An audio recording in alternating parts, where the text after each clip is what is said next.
Hello everybody, स्वागत है आपका मेरे tube channel math plus YT पर। और आज हम बात कर रहे हैं मैक्सिमा मिनिमा से संबंधित एग्जांपल्स की। कल के वीडियो में हमने जानकारी ली थी कि मैक्सिमा मिनिमा क्या होता है, उनमें डिफरेंस भी बताया था। लोकल मिनिमा क्या होता है, एब्सोल्यूट मिनिमा यानी कि निरपेक्ष निम्नतम या निरपेक्ष उच्चतम क्या होता है। आज हम इन दोनों से ही संबंधित एग्जाम्पलों की बात करेंगे। हो सके तो एक्सरसाइज के क्वेश्चंस को भी हल करने की कोशिश करेंगे। तो वीडियो शुरू करें उससे पहले यदि आपने मेरा चैनल अभी तक सब्सक्राइब नहीं किया है, आप मेरे चैनल पर आज पहली बार आ रहे हैं, तो प्लीज़ चैनल को आप जरूर सब्सक्राइब कर लें ताकि आगे आने वाले वीडियोज़ के नोटिफिकेशंस आपको मिलते रहें। तो गाइज शुरू करते हैं आज का वीडियो।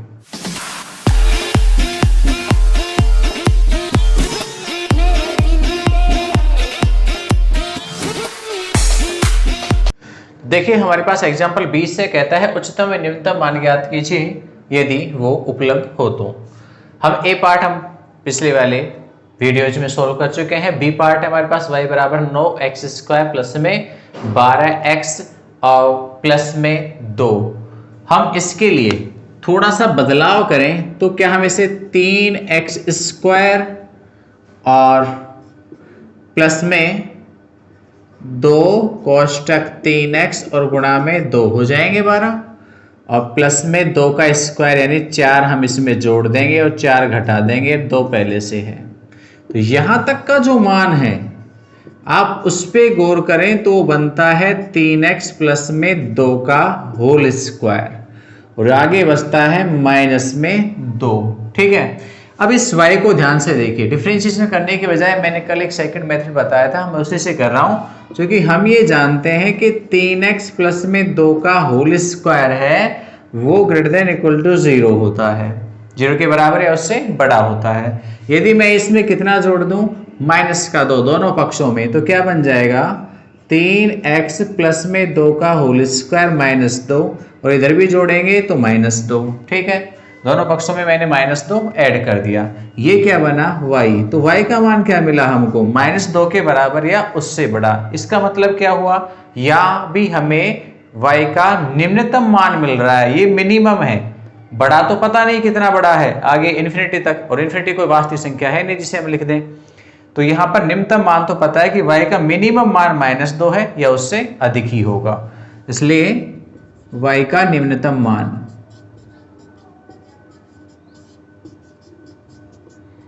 -2 होगा। ठीक, सी पार्ट को देखें हम। यहां पे सी में कहता है y बराबर -1 का होल स्क्वायर और प्लस में 10 है। यहां भी देखो स्क्वायर आ रहा है तो हम कह सकते हैं x-1 का होल स्क्वायर है वो ग्रेटर देन इक्वल टू 0 होता है, परंतु ये माइनस का है तो हम इसे माइनस से गुणा करेंगे तो हो जाएगा माइनस में x-1 का होल स्क्वायर। पर हमने ये समझाया असमीकाओं में यदि हम उसे माइनस से गुणा कर दें तो असमीका का चिन्ह बदल जाता है। तो इस असमीका के प्रत्येक पद को हमने माइनस से गुणा किया तो चिन्ह बदल दिया, असमीका का ग्रेटर देन के बजाय लेस देन इक्वल टू 0 हो गया।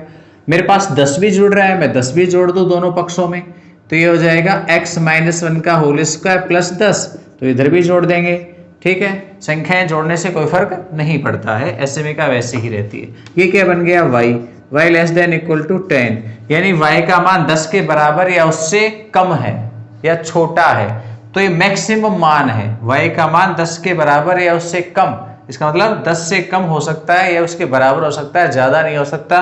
तो ये मैक्सिमम मान है y का, इसलिए y का उच्चतम मान या महत्तम मान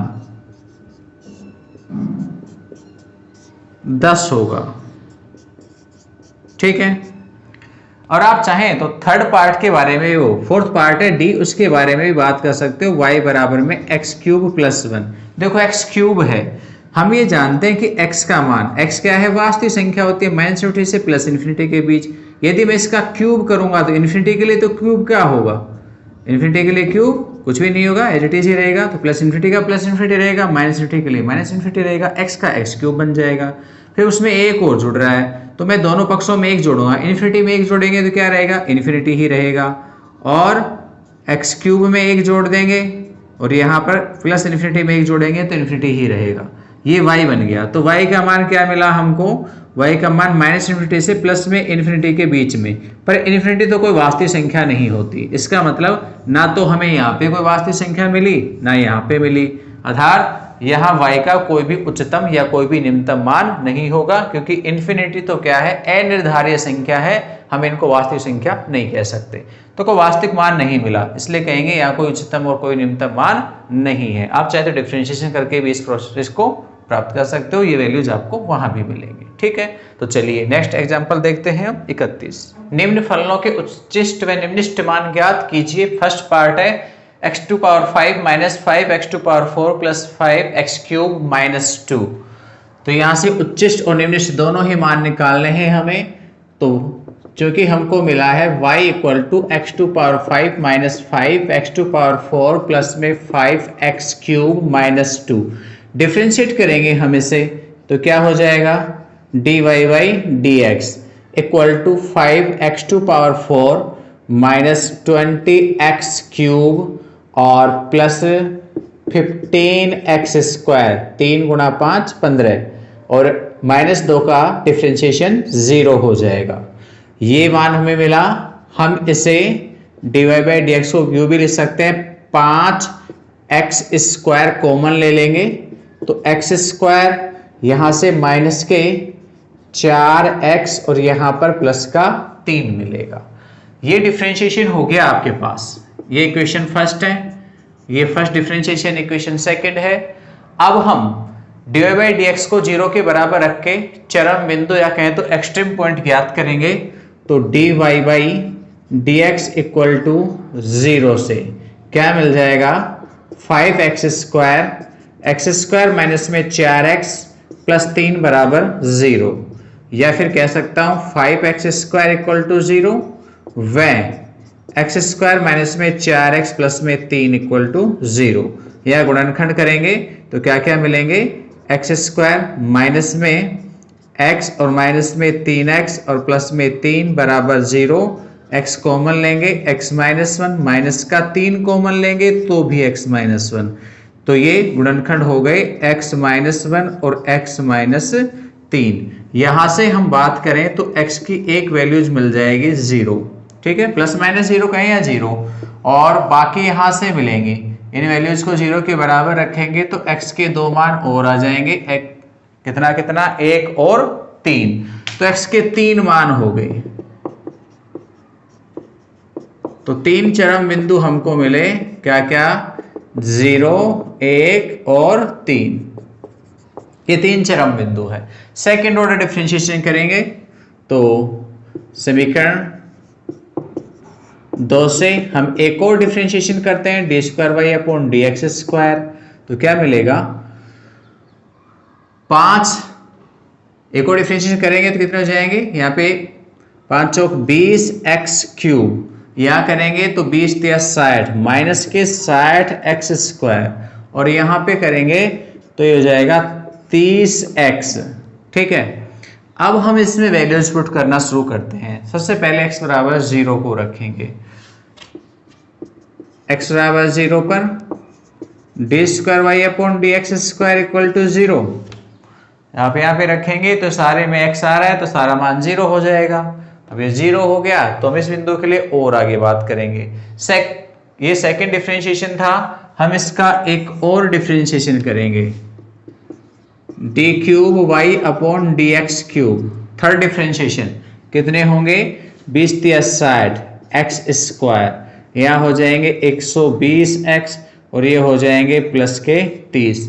एक बार फिर से हम इसमें d by d x equal to 0 यहाँ पे पुट करेंगे इस वाले मान में, x बराबर 0,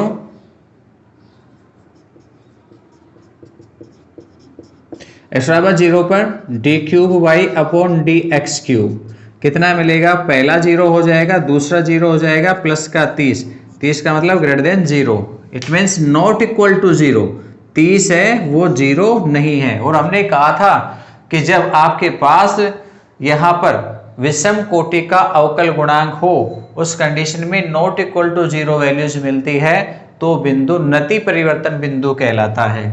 इसलिए x बराबर 0 एक नति परिवर्तन बिंदु है।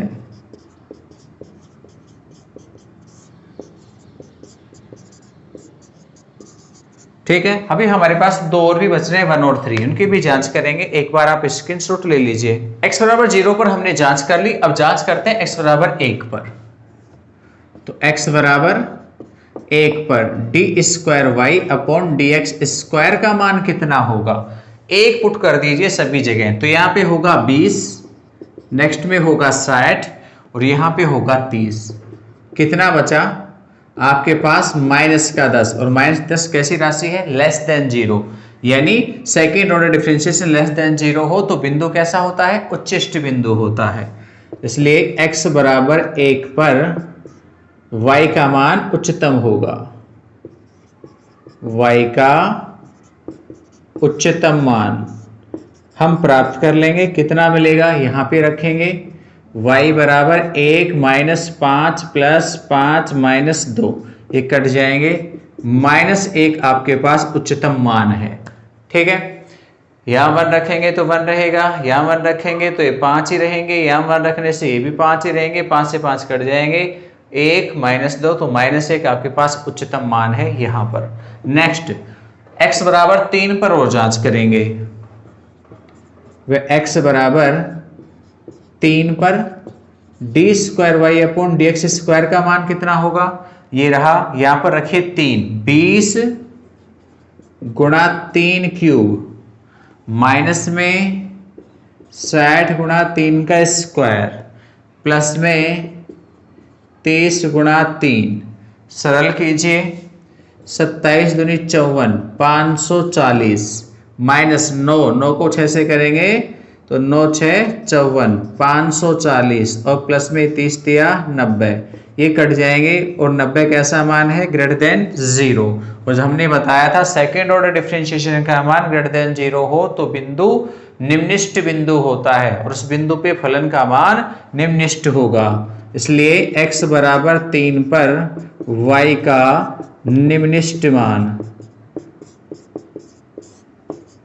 समीकरण 1 से प्राप्त कर लेंगे हम।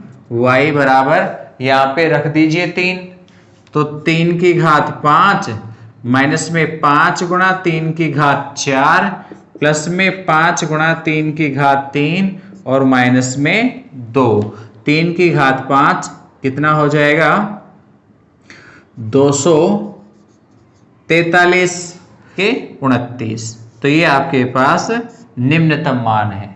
ठीक है, शायद में भी आप समझ गए होंगे कैसे क्या करना है, यानी फर्स्ट ऑर्डर डिफरेंशिएशन करना है, चरम बिंदु प्राप्त करने हैं, सेकेंड ऑर्डर डिफरेंशिएशन करना है, उसमें प्रत्येक चरम बिंदु को रखते जाना है। ठीक है, 0 आता है तो और भी आगे डिफरेंशिएशन करना है। यदि विषम डिफरेंशिएशन वाला जो आपके पास पार्ट आता है वो किसी बिंदु पर नॉट इक्वल टू 0 रह जाता है तो क्या कहलाएगा, नति परिवर्तन बिंदु कहलाएगा, नहीं तो हम प्रोसेस को आगे बढ़ाएंगे। ठीक है, और यदि आपके पास second order differentiation less than 0 आता है यानी ऋणात्मक आता है तो वो बिंदु उच्चिष्ट बिंदु होगा और उस पर फलन का मान उच्चतम मान होगा। वैसे ही यदि मान है वो आपके पास धनात्मक आता है सेकेंड ऑर्डर डिफरेंशिएशन का तो फिर वो बिंदु निम्निष्ट बिंदु होगा और उसके ऊपर फलन का मान निम्निष्ट मान होगा। तो हमने निकाल दिया है, उच्चिष्ट मान है वो -1 है और निम्नतम मान है वो -29 है। आइए बी पार्ट को देखते हैं। हम कहते हैं y equal to x minus 2 की होल पावर 6 और x minus 3 to whole power 5 है। हमें यहाँ पर उच्चतम और निम्नतम मान निकालना है जो संभव है। तो डिफरेंशिएशन करेंगे सबसे पहले ये फर्स्ट इक्वेशन, सेकंड डिफरेंशिएशन इसका डिफरेंशिएशन करेंगे तो dy बाई dx हो जाएगा और फर्स्ट फंक्शन यानी x minus 2 to whole power 6 और सेकंड फंक्शन का डिफरेंशिएशन 5 और x माइनस 3 की होल पावर 4। ठीक है, x माइनस 3 का भी करेंगे पर वो कितना मिलेगा, 1 ही मिलेगा। आप चाहो तो लिख लीजिए x का 1 और 3 का कितना हो गया, 0 हो गया है।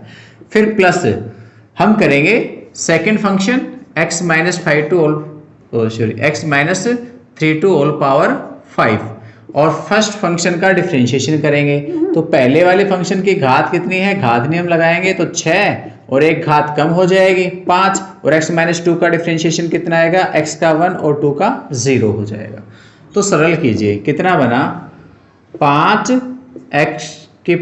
x माइनस 2 की पावर 6 और x माइनस 3 की पावर 4। सेकंड वाले में देखें तो 6 x माइनस 3 की पावर 5 और x माइनस 2 की पावर भी 5। अब यहां पे जो चीज आपको कॉमन दिखती है वो कॉमन निकाल लीजिए। 5 और 6 में तो कुछ है नहीं। x माइनस 2 एक फैक्टर तो ये है और x माइनस 3 दूसरा फैक्टर ये है। तो दो गुणनखंड हमारे पास यहां पर कॉमन है। अब उनकी घातें क्या क्या होंगी? जो घात न्यूनतम है वो आपके पास कॉमन हो जाएगी। x माइनस 2 की घात 6 है, यहाँ पे x माइनस 2 की घात 5 है तो 5 कॉमन के रूप में आ जाएगी।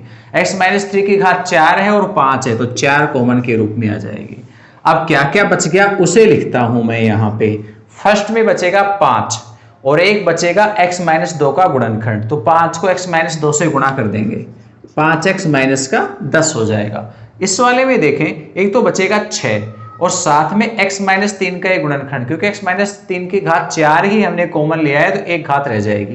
तो x माइनस 3 का एक गुणनखंड बचेगा, 6 से गुणा होगा तो कितने हो जाएंगे? 6x और माइनस के 18। तो फाइनली हमें मिला x माइनस 2 की whole power 5, x minus 3 to whole power 4 और यहां पर जो वैल्यू जाएगी वो कितनी होगी? 5 और 6 11x और माइनस के 28। ठीक है, ये 3 फैक्टर बन गए। अब क्या आप इसका और डिफरेंशिएशन कर लेंगे? वो बहुत बड़ा होगा और फिर उसमें मान भी रख के चेक करना है। तो इस बार हम बहुकोटि अवकलन विधि को काम में ना लेकर के हम फर्स्ट यानी प्रथम कोटि अवकल परीक्षण को काम में लेंगे। ठीक है, तो प्रथम कोटि अवकलन परीक्षण को हम यहाँ पे काम में लेने वाले हैं। आपको भी समझ में आ जाएगा कैसे लेना है, इसलिए हमने इस एग्जाम्पल को विशेष लिया है। तो चलिए अब हम यहाँ पे डेफिनेशंस को यूज लेना शुरू करते हैं। उसके लिए पहले हमें चाहिए चरम बिंदु। तो dy by dx equal to 0 से क्या हो जाएगा? x माइनस 2 की whole power 5, x minus 3 to whole power 4 और 11x माइनस का 28। बहुत सारे बच्चे हैं वो हास्यमान, वर्धमान और उच्चिष्ट निम्निष्ठ में कंफ्यूजन रखते हैं। एक चीज मैं साफ कह देता हूं, वर्धमान हास्यमान में हमारे पास फंक्शन की वैल्यू जो वो डिपेंड करती है लेस देन ग्रेटर देन में फर्स्ट ऑर्डर डिफरेंशिएशन में। तो वहां पर हम ये कहते थे कि जहां पर भी आपके पास किसी फैक्टर की यानी गुणनखंड की घात सम है तो वो वहां इफेक्ट नहीं डालेगी सम या ऋणात्मक या धनात्मक बनाने में। या हमें चरम बिंदु निकालने हैं तो हमें इस चीज को नहीं देखना है कि धनात्मक रखता है या ऋणात्मक, क्योंकि हमें फर्स्ट ऑर्डर डिफरेंशिएशन तो चाहिए ही नहीं। फर्स्ट ऑर्डर डिफरेंशिएशन केवल किस में चाहिए होता है? चरम मान निकालने के लिए। तो आप यहाँ पे कोई घात नहीं देखेंगे, जितने भी फैक्टर बनते हैं सभी से चरम बिंदु ज्ञात करेंगे। तो आप यहां से निकालेंगे तो कितने चरम बिंदु मिलेंगे? 3 मिलेंगे, पहले फैक्टर से, दूसरे से और तीसरे से। तो आपको x के क्या क्या मान मिल जाएंगे? पहले फैक्टर से 2 मिलेगा, दूसरे से 3 मिलेगा और तीसरे से कितना मिलेगा? 28/11। वैसे देखा जाए तो 28/11 है वो यहां बीच में आएगा, तो मैं इसे यहीं पर यूज लेता हूं। ये लो 3 लास्ट में लिख दिया। ये सबसे छोटा, ये उससे बड़ा और ये सबसे बड़ा। क्यों? क्योंकि 2 है, यहां भाग देंगे 11 का तो ये 2 से कुछ बड़ी संख्या है पर 3 नहीं होगी, क्योंकि 33 होगा तो 3 बनेगी। तो ये छोटी है, 2 और 3 के बीच की संख्या है तो बीच में ही ले लिया है हमने।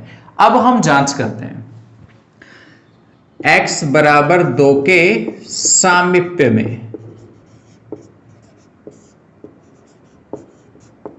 अब देखिए इसके सामीप्य की बात करते हैं। 2 के सामीप्य में 28/11 की वैल्यूज से कम रहना चाहिए और 2 से बड़ा, एक तो वो होगा और एक 2 से छोटी वैल्यूज। 2 से छोटी मैं 1 रख लूं क्योंकि 1 तो हमारे पास आ ही नहीं रहा है यहाँ पे।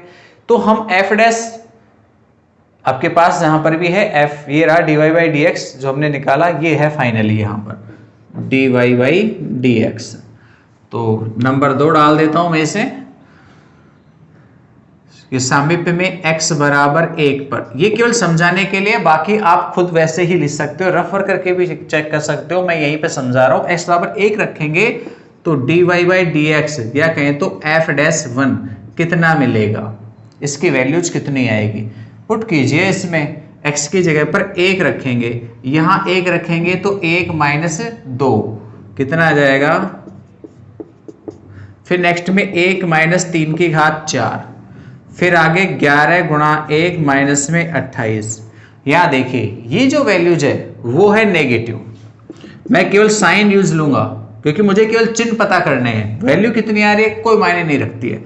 माइनस हमें यहां से मिलेगा, ये कैसा मिलेगा, घात 4 है तो ये सम ही रहेगा। यहां पे देखो ये कितना मिलेगा, 11 में से 28 घटाएंगे तो माइनस में मिलेगा, माइनस को माइनस से गुणा करेंगे तो कैसा आ जाएगा, प्लस। तो dy/dx का मान पॉजिटिव है। इट मीन्स x बराबर 1 की तरफ, यानी x बराबर 2 यहां पर है तो 1 यहां होगा, तो ये बाई तरफ तो मान कैसा है, पॉजिटिव। तो dy/dx है वो कैसा आया, ग्रेटर देन 0 आया, या f' भी कह सकते हो आप इसे। सेकंड, 2 से बड़ा मान लीजिए, x बराबर 5/2। देखो समझाने के लिए मैं वैल्यूज रख रहा हूं, आप तो वैसे ही समझने की कोशिश कीजिए, मौखिक वर्क भी करके देख सकते हो या फिर रेफर करके भी। मैं यहाँ पे आपको लिख के समझा रहा हूं क्या क्या वैल्यूज।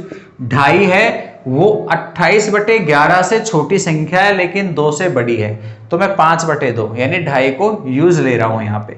तो मैं जब 2.5 रखूंगा यहाँ पे तो dy/dx कितना आएगा, dy/dx को देखिए, मैं रखूंगा यहाँ पे 5/2 यानी 2.5 कह लीजिए आप चाहो तो, 2.5 माइनस का 2 इसकी घात 5, नेक्स्ट में 2.5 माइनस का 3 इसकी घात 4, और तीसरा है 11 2.5 और माइनस में 28। ठीक है, तो गाइज ये कितना हुआ, पॉजिटिव। इस पे आ जाओ, ये घात 4 है पहले ही पॉजिटिव है, मान कितना भी आए। इस वाले पे आ जाइए, 11 दूनी 22 और कितने हो जाएंगे 27.5। आप इसे जब इससे गुणा करेंगे तो कितने हो जाएंगे 27.5, 27.5 और 28 तो कितना बचेगा, नेगेटिव। तो यहाँ पे वैल्यूज कैसी आ रही है, फाइनली 2 प्लस के हैं और 1 माइनस का है, तो वैल्यू कैसी मिलेगी, नेगेटिव। नेगेटिव का मतलब लेस देन 0 है। तो यानी क्या हुआ, अब देखिए x के सामीप्य में बाएं से दाईं ओर जाने पर dy/dx का मान ग्रेटर देन 0 यानी धनात्मक से किस में बदल गया है, ऋणात्मक में बदल गया है। और ऐसी कंडीशन के लिए हमने ये कहा था कि वो बिंदु क्या होगा, उच्चिष्ट बिंदु होगा, जब वो क्या हो, धनात्मक से ऋणात्मक में बदल जाए। तो ये एक उच्चिष्ट बिंदु है, इस पर फलन का मान उच्चतम होगा। तो मैं ये चीज केवल समझाने के लिए लिखा था यहाँ पे, तो मैं चाहता हूं मैं इसे मिटा दूं, आप चाहें तो स्क्रीनशॉट ले लीजिए। dy/dx क्या हो जाता है, धन से ऋण हो जाता है, धनात्मक से ऋणात्मक हो जाता है। इसलिए x बराबर 2 पर y का मान कैसा होगा, महत्तम या उच्चतम होगा, और हम उसे ज्ञात कर सकते हैं। तो y कितना मिलेगा, 1 में रख दीजिए, x की जगह पर कितना 2, तो वैल्यूज कितनी मिल जाएगी, 2 रखते ही 2 माइनस 2 0 हो जाएगा, तो y का मान है वो 0 होगा। ठीक है, ये महत्तम मान है। अब आगे बढ़ते हैं हम सेकंड, किसके ऊपर, 28/11 पे। अब थोड़ी देर पहले देखिए मैंने 5/2 को निकाला था, 5/2 28/11 से पहले आता है, तो मुझे किसको चेक करना है, आगे वाले को चेक करना है, आगे कितना आने वाला है। तो 28/11 से आगे वाली वैल्यूज आप उसे चेक कर लीजिए, वो कितनी आपको यहाँ पर मिलेगी। तो यहाँ 28/11 से जस्ट थोड़ा सा आगे आप 30/11 यूज ले लीजिए, कितना ले लीजिए, 30/11। जब आप 30/11 को लोगे तो देखो यहाँ पर तो मान है वो 2.5 से बड़ा आएगा, तो ये पॉजिटिव रहेगा। ये घात 4 है, ये ऑलरेडी ही पॉजिटिव रहेगा। और जो ही मैं यहाँ पर x की वैल्यूज कितनी 28/11 से बड़ी रखता हूं तो ये संख्या बड़ी हो जाएगी, ये छोटी, तो टोटल पॉजिटिव रहेंगे। तो क्या होगा, थोड़ी देर पहले हमारे पास यहाँ पे इसके लिए यानी 2.5 के लिए मान आ रहा था ऋणात्मक, और इसके लिए कैसा आ जाता है, धनात्मक। तो आप ये कह सकते हो कि x बराबर 28/11 के सामीप्य में dy/dx ऋण से, देखो ऋणात्मक मिला था 2.5 पे, आप देख सकते हो पहले के स्क्रीनशॉट में, ऋण से अब कैसा हो जाता है, धनात्मक हो जाता है। इसलिए x इक्वल टू 28/11 पर y का कैसा मान होगा? निम्नतम मान होगा। निकाल देंगे हम समीकरण 1 से। y बराबर हम रखेंगे इसमें 28/11 माइनस के 2 होल पावर 6 और दूसरा है 28/11 माइनस का 3 और होल पावर 5। ठीक है, आप चाहें तो इन्हें सोल्व कर लेना। तो कितने कितने आएंगे सोल्व करेंगे तो 28 माइनस में 22 कितने बच गए? 6/11 की होल पावर 6 और यहाँ से जो मिलेगा वो 28 माइनस में 33, 28 में से 33 उठाएंगे तो माइनस में 5/11 टू होल पावर 5 ये वैल्यूज होगी। आप हालांकि वैल्यू बड़ी है तो पूरा तो कैलकुलेशन करने की जरूरत है नहीं, माइनस को बाहर निकाल देना और बाकी ऐसे ही नीचे 11 की घात 11 रह जाएगी। तो ले लीजिए स्क्रीनशॉट। एक और पॉइंट रह गया हमारे पास x बराबर 3, इसकी भी जांच कर लेते हैं। देखो इससे पहले जो हमारे पास यहाँ पे पॉइंट लिया हमने 30/11 वाला, उस पे हमारे पास वैल्यूज कैसे मिल रही थी? धनात्मक। और 3 से बड़ी संख्या लेंगे, 3.5 ले लेते हैं मान लीजिए, हम उस पे निकालेंगे तो आप उस पे चेक करेंगे तो वो भी आपको धनात्मक मिलेगी। चेक करना क्योंकि मैंने यहाँ पे मिटा दिया है वैल्यूज क्या क्या थी। तो आप यहाँ पे आगे 3 से बड़ा 3.5 यानी 3.5 रख देना वहां पे और उसके लिए वैल्यूज निकालना। सारे ही मान आपको पॉजिटिव मिलेंगे। तो पहले भी धनात्मक था, इधर भी 3 से पहले भी धनात्मक आ रहा था। देखो कैसा मिला था? ऋण से धन हो गया था। तो इधर ऋण था, इधर कैसा हो गया था? धनात्मक। तो यहाँ धनात्मक और 3 से बड़े मान के लिए भी धनात्मक ही मिलेगा। तो धनात्मक से धनात्मक में ही रहता है, इसका मतलब ये एक नति परिवर्तन बिंदु है। वह x बराबर 3 के सामीप्य में dy/dx धनात्मक ही रहता है। इसलिए x बराबर 3 एक नति परिवर्तन बिंदु है, या कहे तो न तो उच्चिष्ट है न ही निम्निष्ठ है। ठीक, ले लीजिए स्क्रीनशॉट और फिर नेक्स्ट देखते हैं। आ जाइए एग्जाम्पल 31 के सी पार्ट को हम देखते हैं। y equal to x minus 1 to whole square और e टू पावर x है। डिफ्रेंशिएशन करना चाहेंगे तो ये हो जाएगा dy/dx equal to first function second का डिफ्रेंशिएशन एज इट इज रहेगा प्लस सेकंड फंक्शन फर्स्ट का डिफ्रेंशिएशन 2 इंटू x माइनस 1, घात नियम लगाया। फिर x माइनस 1 का भी करेंगे तो वो कितना मिल जाएगा? 1 ही मिल जाएगा। दोनों में e की पावर x है वो कॉमन है। यहां से बचेगा x माइनस 1 का होल स्क्वायर और यहां से कितना बचेगा? 2 इंटू x माइनस 1 तो 2x और माइनस का 1। हम इसका होल स्क्वायर खोल देंगे तो होल स्क्वायर खोलेंगे तो x स्क्वायर माइनस में 2x प्लस में 1 और प्लस में 2x और माइनस में 1। जो कुछ कटता है वो काट देंगे हम यहाँ पे। तो काटेंगे तो क्या क्या मिल जाएगा? ये वैल्यूज हमारे पास कटेंगे यहाँ, चलिए 2 से गुणा करेंगे तो ये 2 होंगे यहाँ। तो क्या बच गया हमारे पास? e टू पावर x और x स्क्वायर माइनस में 1, जिसके 2 गुणनखंड हो सकते हैं x माइनस 1 और x प्लस 1। ठीक है, अब हम dy/dx इक्वल टू 0 से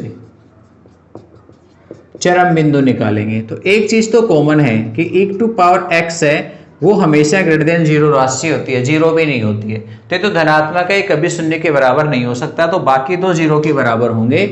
तो इसलिए x माइनस 1 और x प्लस 1 इक्वल टू 0, या x की 2 वैल्यूज -1 और +1, ये हमारे पास चरम मान आ गए हैं। अब हम सेकेंड ऑर्डर डिफरेंशिएशन और भी करते हैं।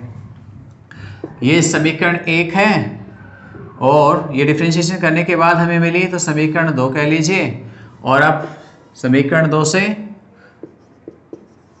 एक और डिफरेंशिएशन करेंगे d2y/dx²। ठीक है, तो यहाँ तो गुणनखंड हो रहे हैं, मैं यहाँ वाले से कर देता हूँ। e की power x first function second का डिफरेंशिएशन करेंगे तो 2x हो जाएगा, प्लस सेकंड फंक्शन और फर्स्ट का डिफरेंशिएशन e की पावर x ही रहेगा। तो e टू पावर x और क्या बच गया 2x प्लस में x स्क्वायर और माइनस का 1। ये हमारे पास डिफरेंशिएशन आ गया।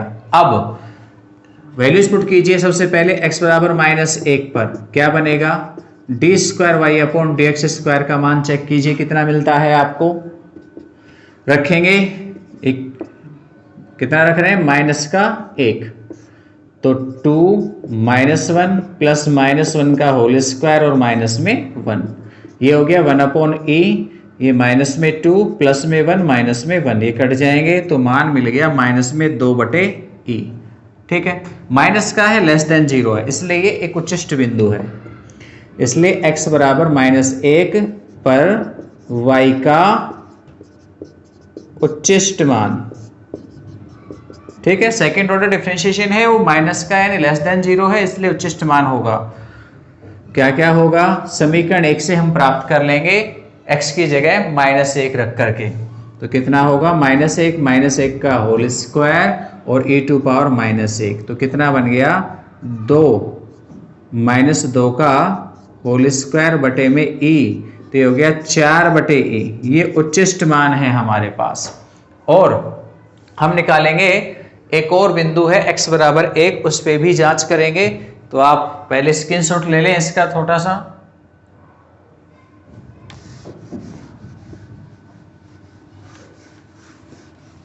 चलिए, x बराबर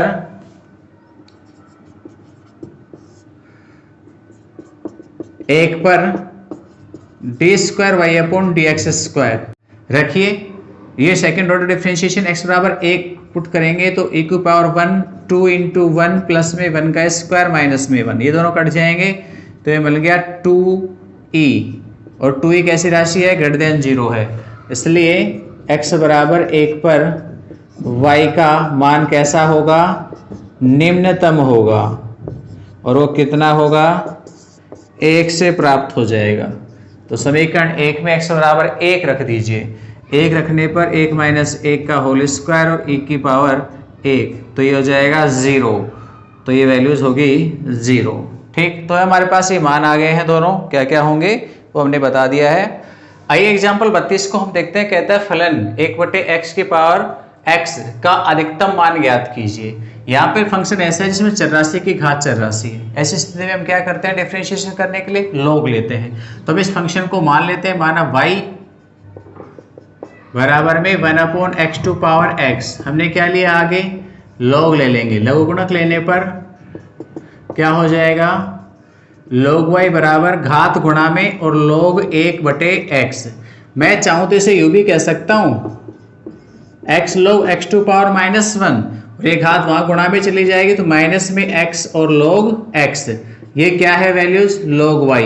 मैं इसको fx या चलो z मान लेता हूं, एक और अन्य मान मान लिया मैंने ऐसा, यानी ये z है।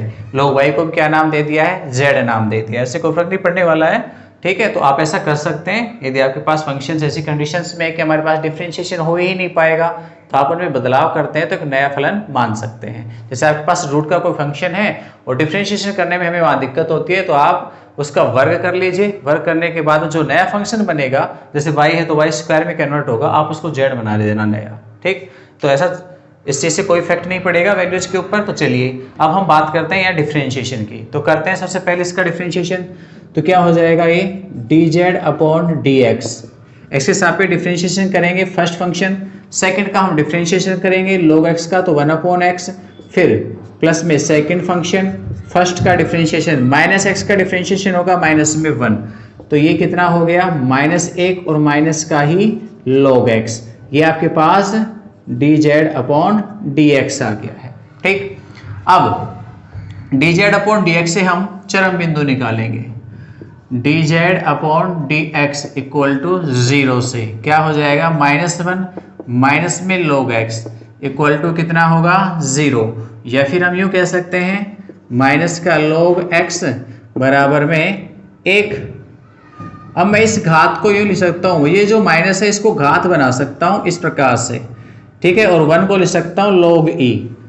तो ये हो जाएगा कितना, x इनवर्स बराबर e, या फिर x बराबर 1/e। ठीक है, आप इसे 1/x कहेंगे, व्युत्क्रम लेंगे तो x बराबर 1/e आ जाएगा, या फिर आप यूँ लिख लीजिए इसको 1/x।